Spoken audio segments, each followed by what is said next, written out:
ইসরায়েলে একের পর এক বিস্ফোরণ, মুহুর্মুহু বোমায় তেহরানে বাড়ছে প্রাণহানি। প্রতিবেশী দেশ থেকে হামলা না হলে পাল্টা আক্রমণ করবে না ইরান। রাতে ভয়াবহ হামলার ইঙ্গিত যুক্তরাষ্ট্রের। Tonight will be our biggest bombing campaign, and we'll do the most damage to the Iranian missile launchers, the factories that build the missiles.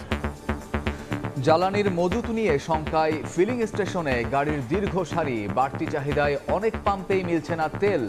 সীমা বেঁধে দেয়ায় বিপাকে দূরপাল্লার চালক। সকাল 7:30 লাগাইছি সিরিয়ালে। ফকিরা পুলিশ স্টেশন, ওইখানে গিয়ে আসলে খুব হয়রানির শিকার হয়েছে। দুটো স্টেশনে গেছে, তার তেল নাই তাই বলছে। এখন যাই দেয় তার উপরে আমরা নির্ভর করতে হবে। সরবরাহ অনেক আছে, কিন্তু পাবলিক যেভাবে তেল নিচ্ছে তার কারণেই বিশৃঙ্খলা সৃষ্টি হচ্ছে। জনপ্রত্যাশা পূরণে বিএনপির এমপিদের প্রশিক্ষণ, সংসদকে অতীতের খারাপ সংস্কৃতি থেকে বের করার প্রত্যয়। প্রথম অধিবেশনে রাষ্ট্রপতির ভাষণ দেওয়ার প্রস্তুতি সম্পন্ন। বিনা পরোয়ানায় গ্রেফতার, রিমান্ডে নির্মম নির্যাতন। বিএনপি চেয়ারম্যানের 20তম কারাবন্দী দিবস আজ। 17 বছরের নির্বাসন শেষে এখন দেশনেতা তারেক রহমান।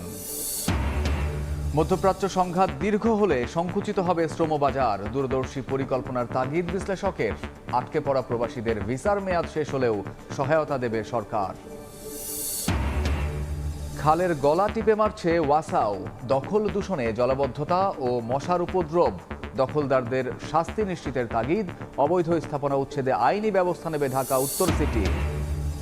এবং ছুটির দিনে সকাল থেকেই জমজমাট ঈদ কেনাকাটা। রাজধানীর বিপণী বিতানে ক্রেতার ভিড়। প্রাধান্য পাচ্ছে আরামদায়ক পোশাক। দিনভর ভালো বিক্রির আশা।